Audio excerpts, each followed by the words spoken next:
All right, welcome to The Explainer. Today we're diving deep into America's first Red Scare. We're talking causes, the absolute chaos, and the legacy it left behind. Okay, let's set the scene. Picture this. It's 1919. World War I is finally over. But instead of this huge sigh of relief, there's this deep, unsettling anxiety spreading across the United States. You can almost feel it in the air. The whole country felt like it was teetering on the edge of something. So how did we get here? Well, to really get it, you have to understand this incredibly volatile mix that was brewing. It was like two powerful, totally opposing forces were on a collision course, and they were creating a national powder keg, just waiting for a spark. And here's that collision I was talking about. On one side, you've got this intense, supercharged American patriotism, right? Fresh off the battlefields of World War I. But on the other side, you have this brand new and frankly terrifying political idea that had just taken over Russia in a violent revolution. And a lot of Americans were absolutely convinced it was coming for them next. And that fear, it had a name: Bolshevism. Now, this wasn't just some abstract political theory to people. Oh no, in the American mind, it became this catch-all boogeyman. It was the go-to explanation for everything. Any protest, any labor strike, any challenge to the way things were, it had to be the Bolsheviks. And this wasn't just some grassroots panic. This fear was being stoked from the very top. You had the U.S. Senate's Overman Committee holding these dramatic hearings, painting this picture of a massive, imminent threat to the whole country. And of course, the newspapers just ate it up. They took these reports and blasted them across the front pages with these wild, sensational headlines. Okay, so you have this climate of pure fear. Now let's watch how that fear takes a year of what was actually very real social unrest and twists it into a full-blown national crisis. And what's so wild about 1919 is just how fast everything happened. I mean, it was relentless, one thing after another. Look at this timeline. In February, a general strike literally paralyzes an entire city. Just 2 months later, mail bombs are being sent to senators and business leaders. Then you have riots. Then, even bigger bombs going off at the same time in multiple cities. For the average person, it must have looked like proof, right? The revolution wasn't coming. It was already here, and it was getting worse by the month. And of course, the media was right there to connect all the dots, even if the dots weren't actually there to be connected. Take the Seattle general strike. This was a labor dispute over wages, but it was immediately framed as the first shot in a Russian-style revolution. That line between a union asking for a fair shake and a Bolshevik plot to overthrow the government, it just completely vanished. Yeah, the Red Scare basically became this lens that everything was viewed through. It was the answer for everything. Those horrific race riots during the Red Summer?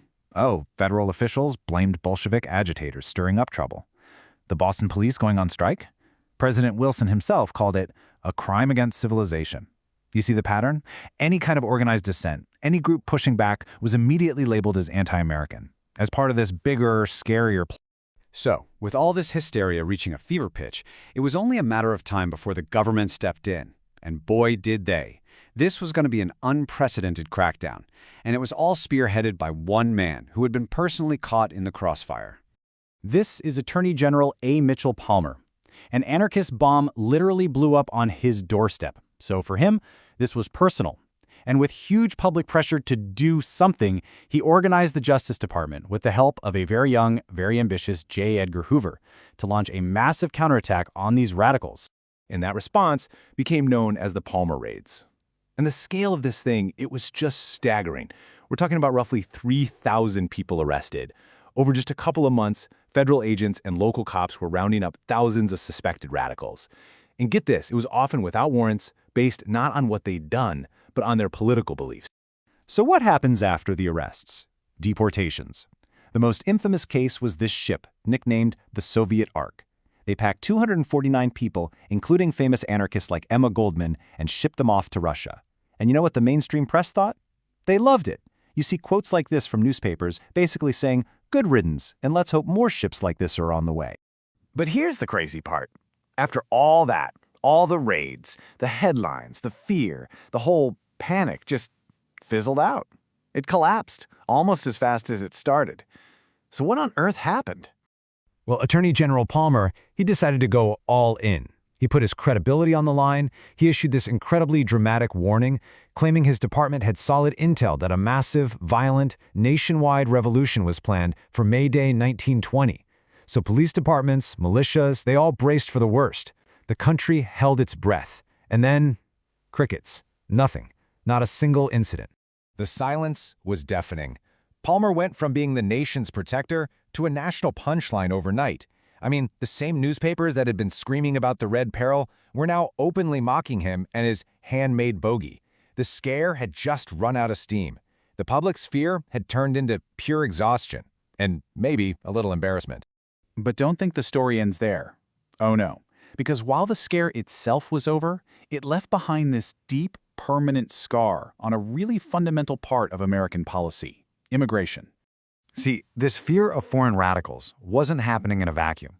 It was all tangled up with very real economic anxieties. If you look at the data from the decades before the scare, you can see that the massive wave of immigration actually did have an effect.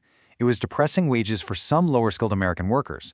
So the fear of the other wasn't just political. For a lot of people, it hit them right in the wall. So you have this perfect storm, right? You've got nativism, you've got economic anxiety, and you've got this intense political fear whipped up by the Red Scare. And that combination led directly to a series of laws that just systematically slammed the door on immigration. The literacy test in 1917, that was just the start. The Quota Acts that followed in the 20s, they didn't just limit immigration, they effectively ended an entire era of American history. When you look back, the first Red Scare is just this powerful, sobering case study. It shows us how nationalism, political fear, and economic worries can all merge together to radically reshape a country. And it leaves us with this question that honestly still feels incredibly relevant today. When we let fear drive our policy, who are the ones that end up getting left behind?